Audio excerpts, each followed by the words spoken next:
నా పేరు పరమేశ్వర్, రజక కార్పొరేషన్ డైరెక్టరు. ఈరోజు నిన్నటి దినం నుంచి వైఎస్ఆర్ పార్టీ నాయకులు మేయర్ గారు వసీం గారు మరి మాజీ ఎమ్మెల్యే అనంత వెంకటరామరెడ్డి గారు చాలా విరుచుకుపడుతున్నారు తెలుగుదేశం పార్టీ నాయకుల మీద. ఈరోజు మీకు తెలుగుదేశం పార్టీ నాయకులు మాట్లాడుతూ ఉంటే ఈరోజు మీకేం చురుకు వచ్చింది. గతంలో మీరు ఇంతకన్నా ఎక్కువ పాపాలు చేసినారు కదా, మరి ఇంతకన్నా ఎక్కువ మాటలు మాట్లాడినారు కదా. ఆ రోజు ఏమైంది? మీకు అధికారంలో ఉన్నప్పుడు ఒక మాట, అధికారం లేకున్నప్పుడు ఇప్పుడు మీకు చురుకు తగ్గుతూ ఉంది. మాట్లాడితే అన్ని రకాల అన్ని పద్ధతుల్లో సమానంగా ఉండాలా. అధికారం ఉన్నప్పుడు మేము ఏమైనా చేస్తామని చెల్లుబాటు అయితే అధికారం 5 ఏళ్ళు ఉంటుంది. మళ్ళీ అధికారం మాకు వచ్చింది కాబట్టి తెలుగుదేశం పార్టీకి వచ్చింది. మేమేమి మీ మాదిరి దిగజారి ఇష్టానుసారం ఇళ్ళకి దూరి మేమేమి ఎక్కడ పోలేదే. మేమేదో 4 పోస్తామని చెప్పిన మాత్రాన మీరు మమ్మల్ని ఇంత దాడి చేస్తున్నారు. అదే అభివృద్ధిని పక్కన పెట్టేసి నా 5 ఏళ్ళు చేసిన అభివృద్ధిని పక్కన పెట్టేసి 5 నెలలు ఏదో మాట మాట్లాడినారంటే మూట కట్టుకొని పత్రికా విలేకరులకి సంబంధం లేని వ్యక్తులంతా ప్రెస్ మీట్లు పెడుతూ ఉన్నారు.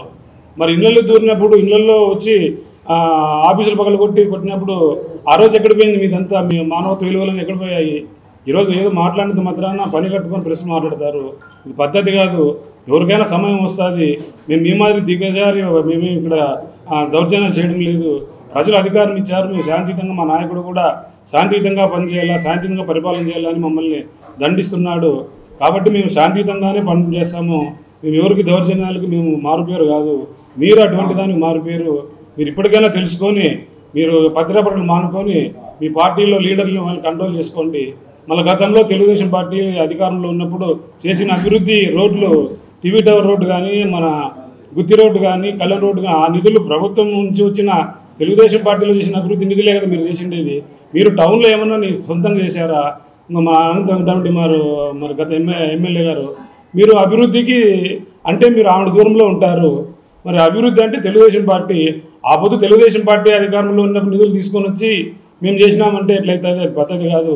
ఈరోజు మున్సిపాలిటీ చూస్తే మేయర్ గారు అనంతపురం చరిత్రలోనే ఇంత అతి తక్కువ కాలంలో అవినీతి పడేవారు అంటే ఈ సోదరుడే వసీం అక్రమ్ గారు. మరి మేయర్ గారిని తొత్తుగా వివరించి మరి రోజు వసూలు రాజ్యాల మాదిరి వసూలు చేసుకుంటూ టౌన్ ప్లానింగ్ సెక్షన్ అయితేనే, రెవెన్యూ సెక్షన్ అయితేనే, శానిటేషన్ అయితేనే అన్ని రకాల వసూలు చేస్తూ ఉన్నారు. సాయంత్రం అయితేనే మీకు కలెక్షన్ చెప్పాలా. మరి అనంతపురం పట్టణాన్ని, అనంతపురం ప్రజల సొమ్ములు దోచుకొని తింటున్నారు. పారిశుద్ధ్య కార్మికులు గడారులు ఇస్తూ ఉంటున్నారు, పరకలు ఇస్తూ ఉంటున్నారు, లక్షల కోట్లు రాజేస్తున్నారు. వాళ్ళకి ఇచ్చిన 6 నెలలకు ఒకసారి గడారు కూడా లేదు, 6 నెలలకు ఒకసారి ఒక డ్రెస్ కూడా లేదు. కావాలంటే చర్చకు రాండి, మీరు సిద్ధంగా ఉంటాము, మేము వస్తాము. మరి ఇంత దౌర్జన్యంగా ఇంత అవినీతి పనులు చేస్తామంటే ప్రజలు క్షమించరు కాబట్టి మీకు అధికారం పోగొట్టారు. మరి ఇప్పటికైనా మీరు మాకు 5 నెలలు కూడా కాలే అధికారం వచ్చి మీరు ఇంత బిర్యానీ మీరు మమ్మల్ని ఏం అభివృద్ధి చేసినారని చెప్పేస్తామంటే పద్ధతి కాదు. మీరు కూడా ప్రజలు గమనిస్తున్నారు ఎవరు మంచి చెడ్డ అనేది.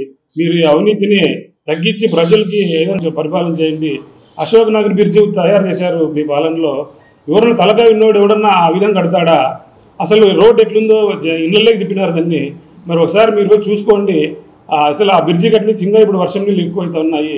మరి మీ పరిపాలనకి నిదర్శనానికి మీ మేయర్కి, ఎమ్మెల్యేకి ఉదాహరణ అంటే అశోక్ నగర్ బ్రిడ్జి. దాన్ని అసలు పనికి రాకుండా చేశారు. మీరు పోయి చూడండి ఒకసారి, వర్షం వచ్చినప్పుడు ఎంత పరిస్థితి ఉందో. మీ పరిపాలన అశోక్ నగర్ బ్రిడ్జికి ఉదాహరణ అదొక్కటే అని సందర్భంగా మనవి చేస్తూ సెలవు తీసుకుంటాం.